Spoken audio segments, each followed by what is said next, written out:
আমি মনে করি এই জন্য যারা এর সঙ্গে জড়িত তাদের বিরুদ্ধে শাস্তিমূলক ব্যবস্থা নেওয়া উচিত।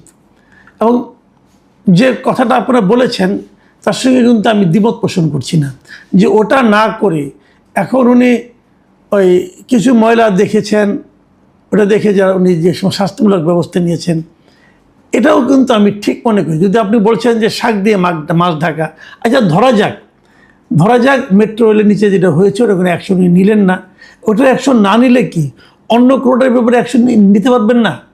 সেভাবে ভাবেন। এবং ওই অ্যাকশন নেওয়া তো কোনো ক্ষতি হয়েছে? তাও তো হয়নি। একটা কাজ তো হয়েছে, ওইটা একটা অন্যায় হয়েছে। একটা অন্যায় হয়েছে বলে কি আপনি বাদবাকি সবগুলি মানে ভালো কাজকে আপনি বাতিল করে দেবেন? এটা কিন্তু আমি মনে করি না। আবার নাসিম আক্তার যে লিখেছেন যে আপনাদের এই প্রধানমন্ত্রী কোথায় ছিল, ভাই উনি আপনাদের এই প্রধানমন্ত্রী বলতে আপনি কী মিন করছেন? উনি কি আপনার প্রধানমন্ত্রী না? এদেশে যত নাগরিক আছে উনি সকলের প্রধানমন্ত্রী।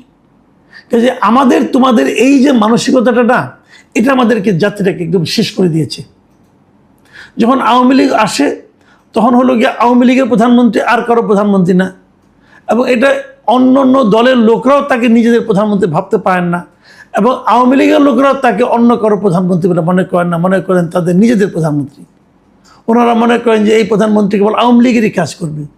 এবং একই মানসিকতা যদি এখনও থাকে, এখনও যদি বিএনপি ছাড়া অন্য সবাই মনে করেন যে তারেক রহমান কেবল বিএনপির প্রধানমন্ত্রী, অন্য কারো প্রধানমন্ত্রী না, তাহলে তাদের এই মনে করার মাধ্যমে তারা কী অর্জন করতে চান? আমি নাসিম আক্তারকে বলতেছি, আপনি কি অর্জন করতে চান এর মাধ্যমে? তাহলে আপনাদের প্রধানমন্ত্রী, তাহলে 2 দিন পরে আবার আপনাদের আরেকটা প্রধানমন্ত্রী হবে, অন্য একজন, যে নাকি নাসিম আক্তারের প্রধানমন্ত্রী হবে। নাসিম আক্তার এই প্রধানমন্ত্রীকে আমার প্রধানমন্ত্রী বানিয়ে দিয়েছেন, তাহলে আপনারা যখন প্রধানমন্ত্রী হবে তিনি কি আমারও প্রধানমন্ত্রী হবেন? দেশটা একটা, ভাই একটা দেশ, একটা জাতি। আমরা কতজন প্রধানমন্ত্রী চাই? জামাতের একজন প্রধানমন্ত্রী, এনসিপির একজন প্রধানমন্ত্রী, বিএনপির একজন প্রধানমন্ত্রী, আমরা কত প্রধানমন্ত্রী চাই? আবার আওয়ামী লীগের একজন প্রধানমন্ত্রী তো ছিল অনেকদিন। আমরা এরকম চাই না, আমরা বাংলাদেশের প্রধানমন্ত্রী চাই।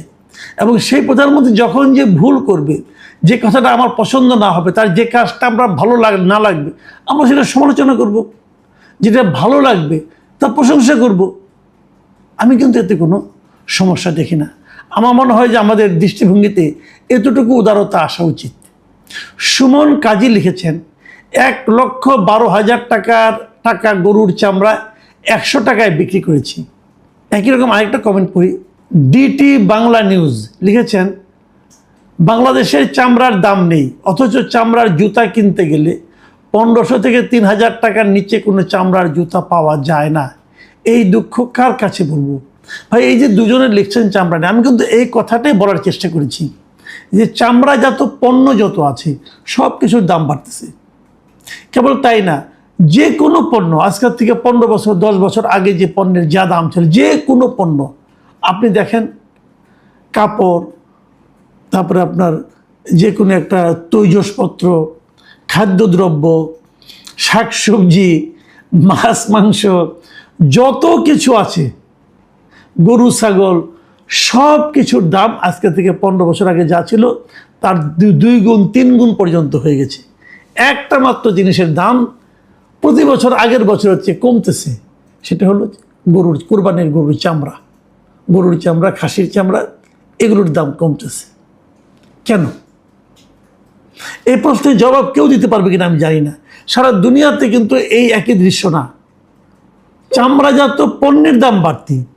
আপনি যদি একটা চামড়ার মানিব্যাগ কিনতে চান, চামড়ার বেল্ট কিনতে চান, চামড়ার যে কোনো কিছু কিনতে চান, আপনাকে যে দাম চাওয়া হবে আজকে থেকে 10 বছর আগে যে দাম ছিল তার 3 গুণ 4 গুণ পর্যন্ত হবে। তাহলে সেই পণ্যের যে র মেটেরিয়াল চামড়া, সেটার দাম কেন কমে? এই ব্যাখ্যা আমি মনে করি সমাজ এই রাষ্ট্রের কাছে চাইতেই পারে। আমরা অপেক্ষা করব যে রাষ্ট্র সরকার কি এই জবাবটা দেয়। এমডি আসিরউদ্দিন লিখেছেন ধন্যবাদ মাসুদ কামাল ভাইকে সুন্দর আলোচনার জন্য। আমি মনে করি এভাবে গঠনমূলক আলোচনা করলে কর্তৃপক্ষের টনক নড়বে এবং আপনার আলোচনা শুনে তারা যদি প্রয়োজনীয় ব্যবস্থা গ্রহণ করে তাহলে দেশ এগিয়ে যাবে। মাননীয় প্রধানমন্ত্রীকে অন্তর থেকে শ্রদ্ধা নিবেদন করছি, তবে শুধুমাত্র ওনাকে বের হলে হবে না, ওনার মন্ত্রীদেরকেও বের হতে বাধ্য করতে হবে। এই ধরনেরই আরেকটা কমেন্ট আছে, সেটাও পড়ি। হেরিটেজ বিডি লিখেছেন, ধন্যবাদ কামাল ভাইকে সত্যকে তুলে ধরার জন্য। ভালোকে ভালো বলার মধ্যে কোনো চাটিকারিতা নেই। যশীর বট বাহিনী ও মোদিপুত্রদের এসব ভালো নাও লাগতে পারে, ওরা তির্যক মন্তব্যও করতে পারে। আর যশীর বট বাহিনী তো অর্ধশিক্ষিত, ওদের জিজ্ঞাসা করুন নির্বাচনের পর ঝাড়ু হাতে সাদা শকুন এখন কোথায়। মানে মোদ্দা কথা হলো, এই দুইজন দর্শক যে কমেন্টে যা বলতে চেয়েছেন তা হলো, প্রধানমন্ত্রী যদি ভালো কিছু করেন তার প্রশংসা করা, অথবা সরকার যদি ভালো কিছু করে তার প্রশংসা করাটা আসলে এটার মধ্যে কোনো চাটুকারিতা নেই। আমি নিজেও তাই মনে করি। একটা মানুষের সব ভালো হতে পারে না, আবার একটা মানুষের সব খারাপ সেটাও হতে পারে না। যারা সরকারে যাবে তাদের সব সিদ্ধান্তই খারাপ, এটা হতে পারে না। আমরা মনে করি এই সরকারে যদি 2টা কাজ ভালো করে আমরা 2টার প্রশংসা করব, আর যদি 8টা কাজ খারাপ করে আমরা 8টার সমালোচনা করব।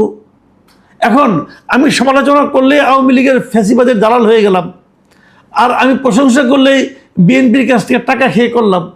এই যে অতি সরলীকৃত যে সিদ্ধান্তগুলো, এই সিদ্ধান্তগুলো থেকে আমাদেরকে বেরোতে হবে। একটা কথা মাথায় রাখবেন, যদি এই সরকার ভালো কিছু করে, ধরুন 20টা কাজের মধ্যে 1টা কাজ ভালো করলো, সেই 1টা কাজে যদি আমরা প্রশংসা না করি তাহলে কিন্তু আমরা বুঝতে পারবো না যে এই সরকার আসলে কি করছে। ওই 1টা কাজের প্রশংসা আমরা এ কারণেই করবো যে ওই ভালো কাজটার সুফল কিন্তু কেবল সরকার পাবে না, এই দেশের জনগণ পাবে। কাজে আমরা সবসময় চাইব সরকারের ভুলগুলিকে ধরিয়ে দিয়ে সরকারকে ভালো কাজ করতে উদ্বুদ্ধ করতে। তাতে লাভটা কিন্তু সরকারের যতটা হবে, তাদের কী হবে এটা তারা বুঝবে, এটা আমি বুঝতে চাই না। আমি বুঝতে চাই আমার আপনার কী লাভ হলো। যদি ঢাকা শহর পরিচ্ছন্ন থাকে তাহলে আমাদের লাভ। দেখুন, তারেক রহমান সাহেব ঈদের পরের দিন নিজে উদ্যোগ নিয়ে একজন প্রশাসককে নিয়ে, স্থানীয় সরকার প্রতিমন্ত্রীকে নিয়ে ঢাকা শহর ঘুরে বেরিয়েছেন, চক্কর দিয়েছেন, 4 ঘন্টা উনি ঘুরেছেন। এই ঘুরেতে আমি কোনো অন্যায় দেখি না, এতে বরং লাভ হয়েছে আমাদের। আগামীতে দেখবেন ঈদের সময় তারা ভাববে এইবার বোধহয় আবার বেরোবেন, তাদের মধ্যে একটা ভয় কাজ করবে, একটা তাগিদ কাজ করবে। আমি মনে করি এটি ইতিবাচক। আবার দেখুন বিপরীত দিকে, এই সরকার সেই উত্তরা মেট্রো স্টেশনের নিচে গরুর হাট বসিয়ে পুরা লাগিয়ে গান্ধা করে ফেলেছেন। এই জন্য আমরা সরকারের সমালোচনা করব। এখানে কিন্তু আমার সরকার তোমার সরকার করতে কিছু নাই, সরকার সবারই। আমরা সরকারের কাছ থেকে সবসময় সর্বোত্তম আচরণটা আশা করব। যেখানে পাবো ধন্যবাদ জানাবো, প্রশংসা করব, যেখানে পাবো না সেখানে সমালোচনা করব। এটাই আমাদের কাজ। আমি এখন শেষ মন্তব্যটা পড়তে চাচ্ছি। এটা লিখেছেন মুক্তাঞ্চল, ছদ্মনাম, বুঝতেই পারছেন উনি কি লিখেছেন, একটু সিরিয়াসলি শুনবেন। ধরেন আপনি একটি বাড়ির কর্তা, সেই বাড়িতে 100 জন লোক আছে, 50 জনকে আপনি একটি ঘরে আটকে রেখেছেন। অন্য 50 জনের খুশির জন্য এলোমেলোভাবে নানাবিধ কাজ করেছেন। আপনিও যদিও তাদের নিরাপত্তার ক্ষেত্রে ব্যর্থ, তাহলে কি আপনাকে ভালো বলবো? দেখুন, এই যে কথাটা উনি বলেছেন, উনি আসলে কি অর্থে বলেছেন এটা নিশ্চয়ই বুঝতে আপনাদের সমস্যা হচ্ছে না। তবু আমি আরেকটু বলি, ওনার কথাটা কিন্তু খুবই গুরুত্বপূর্ণ। এদেশের মানে উনি সংখ্যাটা বলেছেন 50, সেটা আমি হয়তো 50, 51, 52, আমি এই লাইনে যাচ্ছি না।